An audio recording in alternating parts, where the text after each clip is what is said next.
Stonewall Jackson had seen many terrible sights in war. None prepared him for what the lifting fog revealed on the morning of December 13, 1862. Across the plain below his position on the Confederate right, 55,000 Federal soldiers were already moving into battle formation. Their objective was clear. Their numbers were overwhelming, and the only thing standing between them and a breakthrough was a single unintended gap in the Confederate line, a gap no one had planned for and that no one had time to close before the assault began. What unfolded in the hours that followed was not a contest of grand strategy. It was a desperate fight to keep that gap from becoming the end of everything Jackson had built on that ground, and he knew it the moment the fog lifted. A section of Stuart's horse artillery under Major John Pelham had already moved out along the Port Royal Road and begun trading fire with the Union batteries. The duel lasted nearly an hour, a brisk and uneven exchange that drew the enemy's attention away from the main heights and perhaps bought Jackson's infantry the minutes they needed to settle into their positions among the trees. When orders finally came for Pelham to pull back, the Federal guns shifted their fire toward the wooded heights held by Lieutenant Colonel Walker and the cover where Jackson's main force waited. The shelling went on for some time, apparently meant to provoke a response that would reveal Confederate strength or the placement of hidden guns. None came. The silence seemed to confirm what the Union commanders hoped, that the ground ahead could be taken with little serious opposition. Convinced of that opening, the Union troops advanced along the flank, keeping parallel to the road before wheeling to move straight toward the heights. Jackson's artillery stayed quiet until the leading ranks closed to within 800 yards. Then, 14 guns opened together in a sudden, concentrated blast.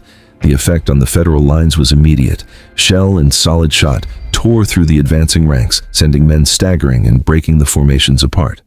What had looked like an unstoppable tide a moment earlier halted, then fell back in disorder toward the cover they had left. For a brief interval, the plain in front of Jackson's position lay empty again, marked only by the fallen and the drifting smoke. The main attack came around 1 o'clock. Union artillery increased its tempo into a sustained preparation, the air filled with the shriek of shells. Behind that screen, infantry from Franklin's Grand Division, bolstered by elements of Hooker's, crossed the open ground and found partial cover in the woodland beyond the railroad. Batteries on the Confederate right raked their flanks as they came on. The punishment was severe, yet the Union soldiers kept their formation and pressed forward until they closed to musket range. What had begun as an artillery contest turned into a close and bloody struggle of rifles, canister, and men fighting at point-blank distance amid the smoke and the broken ground. In the center of A.P. Hill's division, a gap separated Archer's brigade from Lane's. It was not a wide opening, but it was wide enough for disaster. Federal troops found the space and poured through in overwhelming numbers, striking both brigades from the side as well as the front at the same moment. The 14th Tennessee and 19th Georgia regiments of Archer's brigade, together with Lane's entire command, suddenly found themselves assailed from two directions at once. They fought with a stubborn, desperate courage, contesting every foot of ground even as the pressure mounted from front and rear. For a time they held, men firing in every direction while comrades fell around them, but the numbers against them proved too great. They were compelled to fall back after a bitter struggle that had tested the very limits of what flesh and will could endure in that moment. The ground they yielded was lost because the gap had allowed the enemy to appear where no one had expected them. Archer's remaining men on the right swung their line to meet the threat and fought on with determination, slowing the breakthrough long enough for reinforcements to arrive.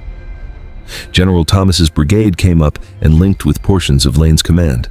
Together they drove the Federal troops that had penetrated the line back toward the woods. At the same time, a strong Union column had pushed into the trees behind the original Confederate positions and collided with Gregg's brigade. The contact caught Gregg's men out of alignment. While he tried to restore order at the front of his command, Gregg was hit and fell mortally wounded. He had been one of the most respected officers in the division, a man whose bearing and commitment reflected the best of the cause he served.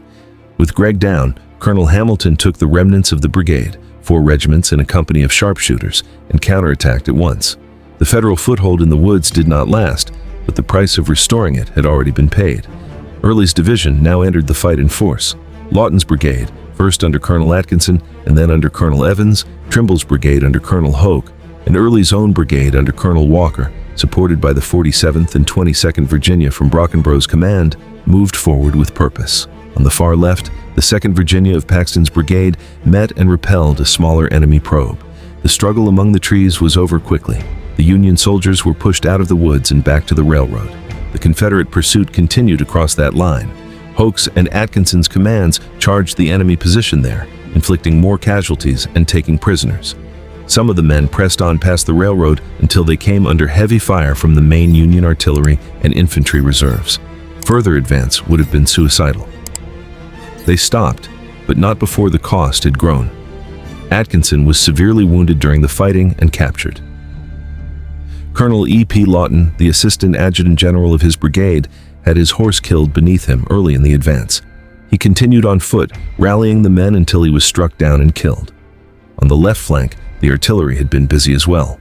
16 Union guns, later joined by 8 more, opened on the Confederate batteries. The gunners waited until the Federal skirmishers and infantry came close enough for canister. The blasts cleared the immediate threat, but the location of the guns was now known. A heavy counter-battery duel followed. When one battery ran low on serviceable ammunition, it was withdrawn.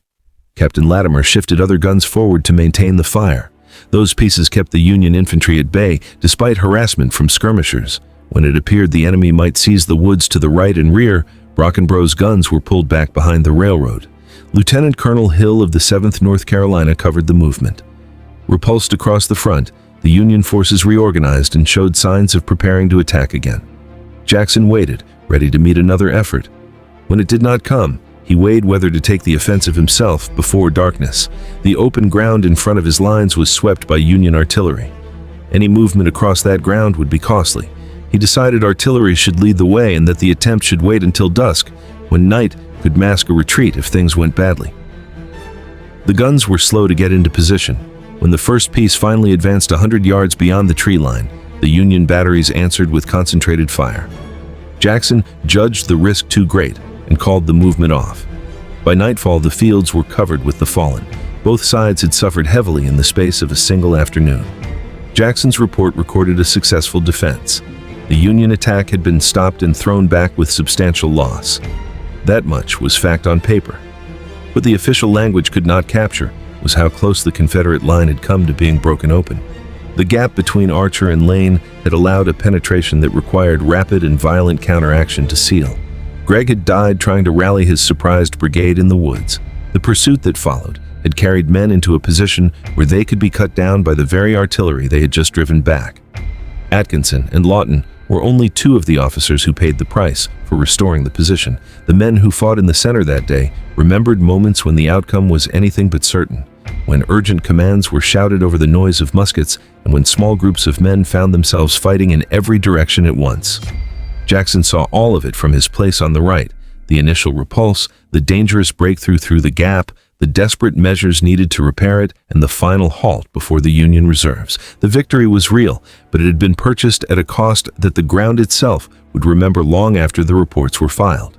The official records described an orderly repulse and a successful defense, yet those who were there told a different story in letters and private recollections.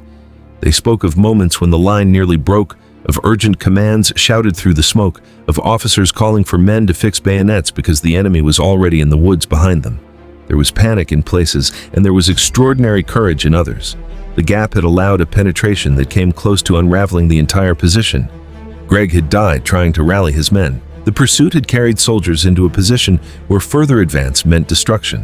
Why did the official record present a cleaner version of events? Why did Jackson's report smooth over the narrowness of the margin and the raw human cost? Perhaps because what he saw that day, the speed with which a line could come apart when pressure found its weakest point, the price paid by men like Gregg, Atkinson, and Lawton, was something he chose to carry privately rather than commit fully to paper. The diaries and letters that survived show the contradiction between the orderly narrative and the lived experience of men fighting for their lives, where commands were shouted in desperation and small groups held or broke according to the courage present in that moment. Jackson's greatest secret was not some hidden document. It was the knowledge of how close everything had come to collapsing under the pressure of that single gap, and what it had taken from the men under his command to hold the line. That knowledge stayed with him in the silence after the guns fell silent. It stayed with the survivors who had fought in the center. The official record spoke of an orderly defense achieved through discipline and firepower. The private accounts spoke of something narrower and more human, of a line that held not because it was unbreakable, but because enough men refused to let it break in the minutes when it mattered most. What Jackson saw on December 13, 1862, was the thin margin on which the defense had rested, and the cost etched into the ground and into the men who had paid it. That sight stayed with him long after the fog had lifted and the battle had moved into history. The men who stood with Jackson that December afternoon left their stories in letters, diaries, and the official reports that followed. If these eyewitness accounts matter to you, and you want to hear more of the Civil War as the men who lived it actually described it, subscribe so we can keep uncovering them.